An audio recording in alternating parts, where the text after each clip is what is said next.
Hello, everyone, and welcome to Conversations on Sex, Addiction, and Relationships. I'm here with my good friends and colleagues, Wendy Conquest, Dan Drake, Tim Stein, and I'm Jeannie Vittoni.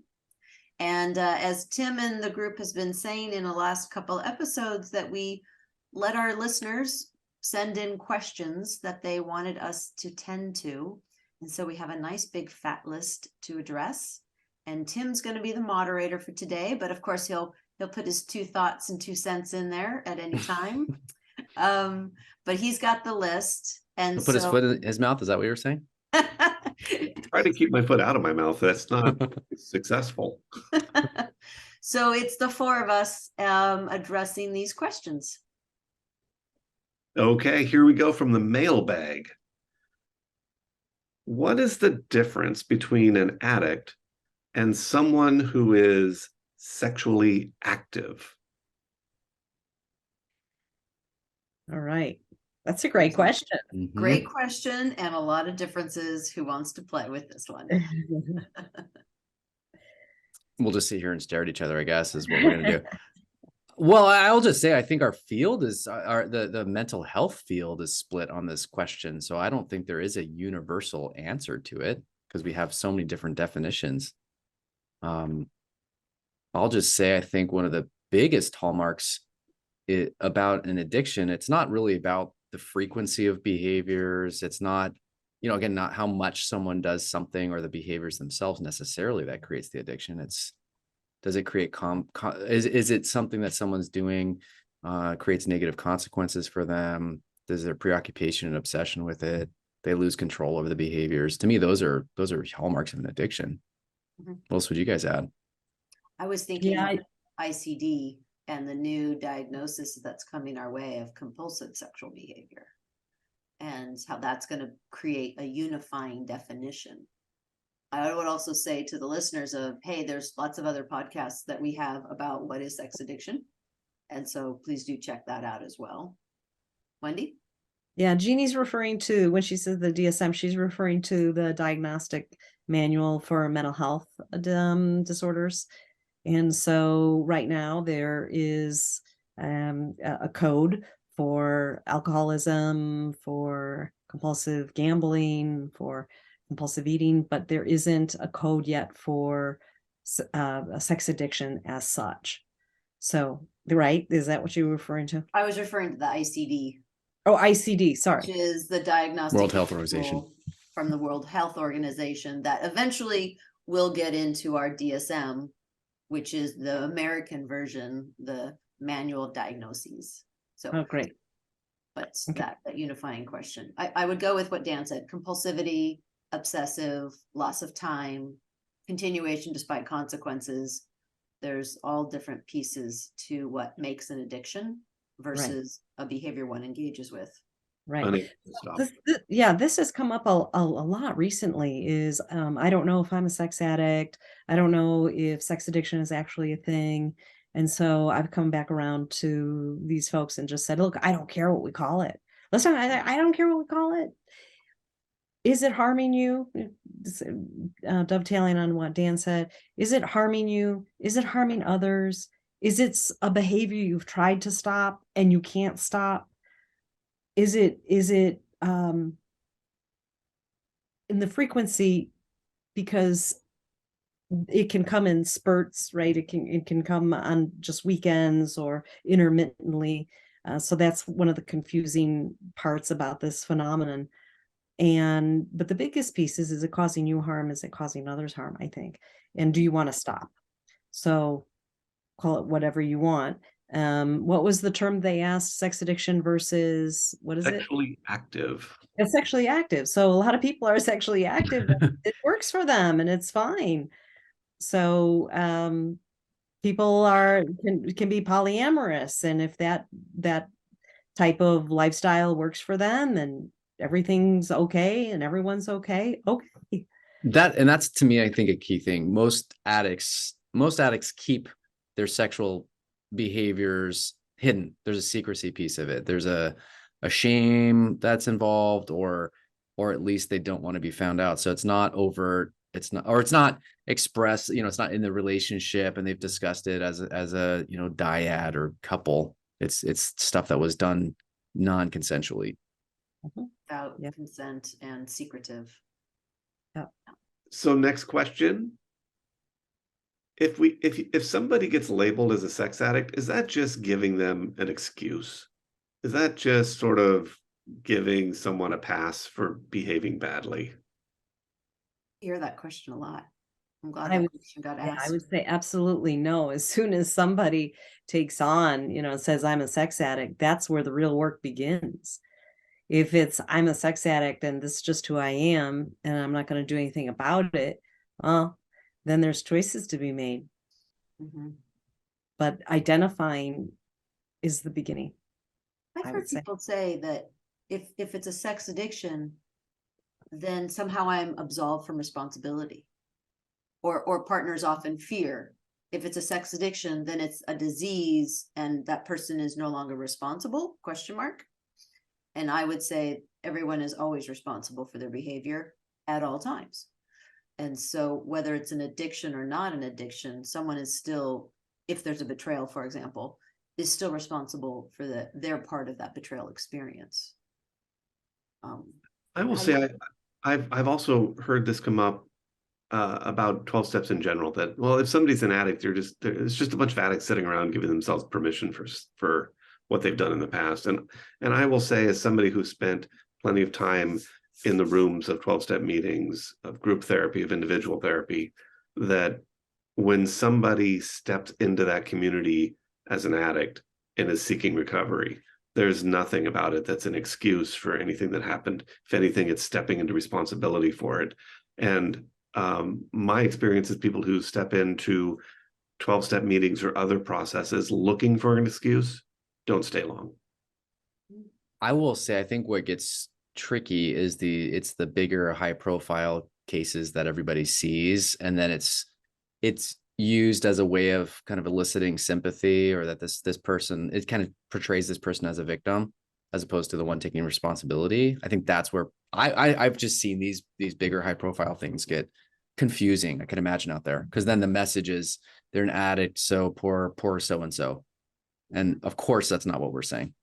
And that's usually coming from either their marketing team or their own sense of narcissism. Right. Which brings us to our next question in the mailbag. Nice Are transition. all addicts narcissists or sociopaths? Wait. Say that whole question again. Are all addicts narcissists? No. Or sociopaths? No. Okay, I'm done. I answered. In active addiction. No, people are self-serving, and the addiction wants to live. The addiction wants to flame. The addiction wants to continue. And so it's a very self-serving experience. I am therefore selfishly to continue the addiction. But I don't know that that's true narcissism until we can get some sobriety and recovery in the mix. And then you see if true narcissism is there. I think that's a good distinction, narcissism versus narcissistic traits. Yeah. Someone in active addiction, I do think, acts narcissistic, because it is very selfish, self-serving, even if it's as a coping strategy. We can talk about the whys and all that, but I think you're right. Is that full narcissistic personality disorder for everybody? I don't think so. I think sometimes this comes down to a language issue, which is what we have: the narcissistic personality disorder, which all addicts do not meet that criteria. But if you think about the general meaning of narcissism, which is I'm mostly focused on myself, I think addicts in active addiction have that narcissism trait, or that self-centered trait. So let's address the sociopath part. The other half of the question was, are addicts sociopathic? So let's do a little general education. Sociopathic is when a person doesn't have interest, care for the other at all. Right? There's a detached connection. There is no connection to consequences or emotional relationship. And isn't that how partners feel about their significant others? Right. Is that how they feel? Is that how they felt at the time, or is that how they feel now? So let's get back to sociopathic. Are addicts sociopathic? Wendy, thoughts? Well, first of all, with most addictions, there's a coexisting something. So it's interesting because with the narcissistic part, I'm finding that a lot of addicts are on the autistic spectrum. There are addicts on the autistic spectrum. I'm not going to say I don't have a ratio or a percentage, but I'm seeing it more. And so when you are neurodiverse, a lot of times there isn't that relational component. And so people can seem very self-centered. So what are we looking at? I would say that once someone's in recovery from sex addiction, then you start to see layers of that person. And so if someone's in active recovery and they're still very self-centered, narcissistic, then I start getting curious about what else is going on here. I think there's a piece that with all of these things is what becomes the general trait that exists beyond, throughout their life in all areas. Like when we talk about narcissism, are addicts narcissistic exclusively throughout their life? That's usually not my experience with addicts. Are they narcissistic when they're when their addiction is active and they're sort of like in that mode of acting out or seeking to act out? I think there's definitely a narcissism trait there. Same thing with the sociopathy. Are most addicts sort of disconnected and uninterested in other people around them? I don't think that that's true as a general statement in all areas of their life. When their addiction is up and they're looking to act out, do they tend to see the people they're acting out with as objects, whether they're consciously aware of that or not? I think that that's often true. So there are aspects of narcissism and sociopathy that show up for addicts when their addiction is up and running. But I don't think that that is true across the board for them as an individual. Well, and so certainly sometimes you'll see when people are active in their addiction, they come back to the relationship and they're very sweet and they're very loving and they're very, trying to be attentive, I would say, out of guilt or shame. And then when the addiction is in remission, sometimes they become quite nasty. So this is a tough question. But overall answer I would say is, are sex addicts narcissists? I would say no, not in the truest sense. Are they psychopaths? No. I don't think a psychopath is gonna knock on wood, right? Like enter my office. Hopefully not. Well, it was actually sociopath, but I mean, there's similar. Sociopath. Sociopaths aren't really interested in other people, and psychopaths are only interested in themselves. I think we've only had one of those folks in the last 14, 15 years. Yeah. Okay. How? Last question, by the way, because we're going to need to wrap up soon. Okay. I want to do 2 questions. Last question is 2. All right. Well, let's see what happens, sir. How do I know if my addict partner is in recovery or white knuckling? Good question. That's a great question. Good question. All right. So the difference between recovery versus white knuckling. I think recovery requires lots of action. Lots of going to meetings, lots of going to therapy, lots of meeting with other people who are balanced individuals. I think recovery is action, where in my mind, white knuckling is the absence of. It's just the holding on, bear and get through it kind of a thing. What do you guys think? I'm just going to boil it down to maturity. Maturity. Someone in active recovery has done the emotional work to kind of emotional, developmental, whatever work to grow themselves up. So they're going to show up differently, and you'd see it. How would you see it? I don't want to make blanket statements, but hopefully that over time I'm going to do. The defensiveness starts to go down. The openness starts to openness to the partner's experience or to others. They're more available. They're less irritable all the time. They're more present and available. They're, I guess not acting like a teenage boy as much anymore. I know was that's gonna say a little less bit blanket reactive, statement, less reactive, and less personalization. and not just being, because I've had people do all those things that you said, Jeannie, and be kind of the good student, Mhm. but they're not really, they're just getting the A score, the gold star, and they're not really doing the work, and you don't see it show. You feel a difference with someone. I can't really, maybe you guys can And help me with that. I It think feels maybe different. because the time to develop, because often how many times of our clients, they're using our words when they start out with better communication or something, which is always a phase of development. So it's maybe showing up with depersonalization and less reactivity and more openness over time, because then it deepens into be a skill within them to develop that maturity. What do you think, Dan?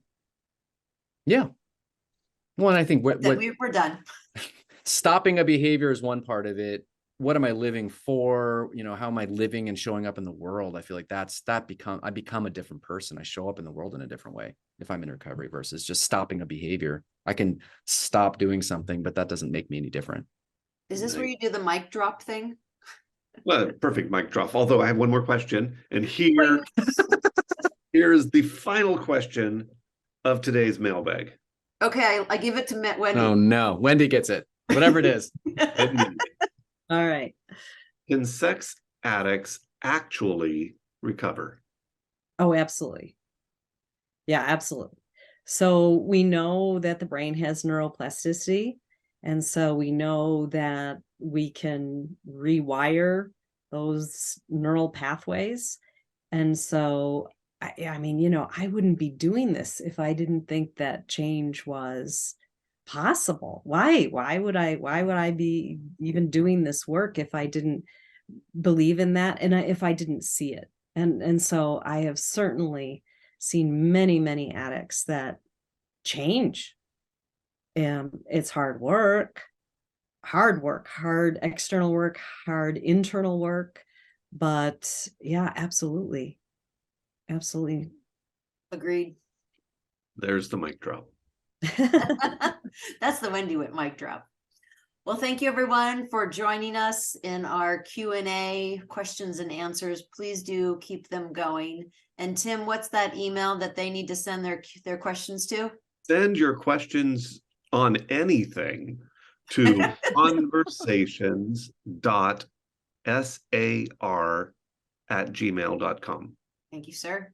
So send questions and comments to that email and we will receive and go through it. And then we're going to be having additional Q&A type of episodes. So maybe your question will get answered in one of those. And if you've already submitted questions and it didn't get answered today, we haven't forgotten about you. We will answer them in the future. Thank you very much. And do all the likes that you need on all the different platforms and share it with a safe friend or a safe someone that you know would appreciate these episodes. And thanks for being with us today. Bye-bye.